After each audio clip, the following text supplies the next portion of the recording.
right?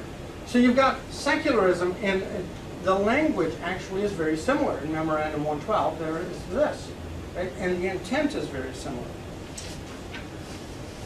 Now, the complaints of religious minorities about Christian religious instruction before 1990 was that it was an exercise in critical thought, believe it or not, causing strife in families with students as young as grade 2 coming home asking why their families didn't pray, why the Jews killed Jesus, if they're going to go to hell, and most important, is our religion true as compared to what we're hearing?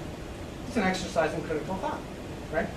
After 1980, critical thought applied directly to religion through education about religion did the same thing, according to the plaintiffs in Ball and Adler, the 1994 and 1996 cases.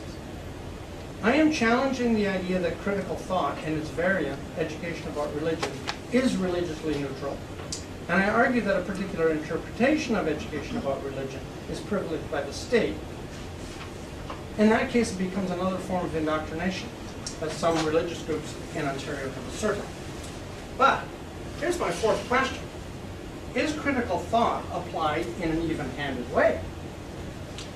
Critical thought through education about religion is applied to religion in a way that is not applied to other disciplines, of which biology is only one example.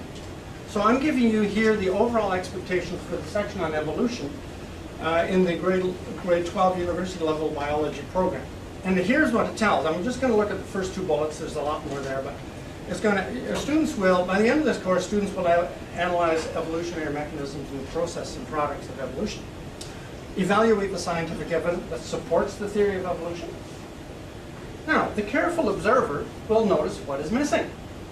There is no expectation suggesting critical analysis about the theory of evolution itself, its historical basis, its theoretical assumptions about origins, the gaps in evidence that support the theory, which would encourage students to seriously consider alternative theories. Students are not expected to come home and ask their parents why they believe in the theory of evolution, as opposed to, say, intelligent design, or, God help us, creationism. I'm not a creationist. I just throw that into that fun. Okay. They're not expected to consider evidence that refutes or challenges the theory of evolution. In other words, critical thought is applied quite differently to the theory of evolution than it is to, say, Hinduism in religious studies, where students are expected to come out of the program having developed critical distance from their own religious traditions so they can have an attitude of tolerance toward other religions. Another example is the civics program.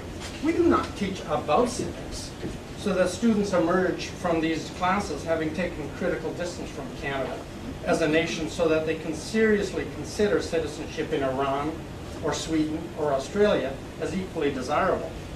We don't hire teachers from other nations who can help students take critical distance from Canada or from the idea of democracy as a form of government, or who might propose that that electoral politics is a form of essentially meaningless theater which students should be free to avoid. Voting is presented as a civic duty, despite the fact that our first-past-the-post voting system in Ontario is designed to maintain a power elite while keeping citizens under the illusion that they're actually making a difference. This is critical thought in civics. Voting is presented in moral terms as a civic duty, in what might be well described as a form of nationalist indoctrination, or even coercion, given the peer pressure around voting. In the same way, the theory of evolution is presented not as a theory, but as a relatively unquestioned basis for knowing, in what might also be described as a form of epistemological indoctrination or coercion, given the negative effects some of my friends in public schools report, if they propose in their classes alternative theories of origins of biological diversity. All right. So just to review, these are my 4 questions, all right, about the supposed neutrality about education about religion.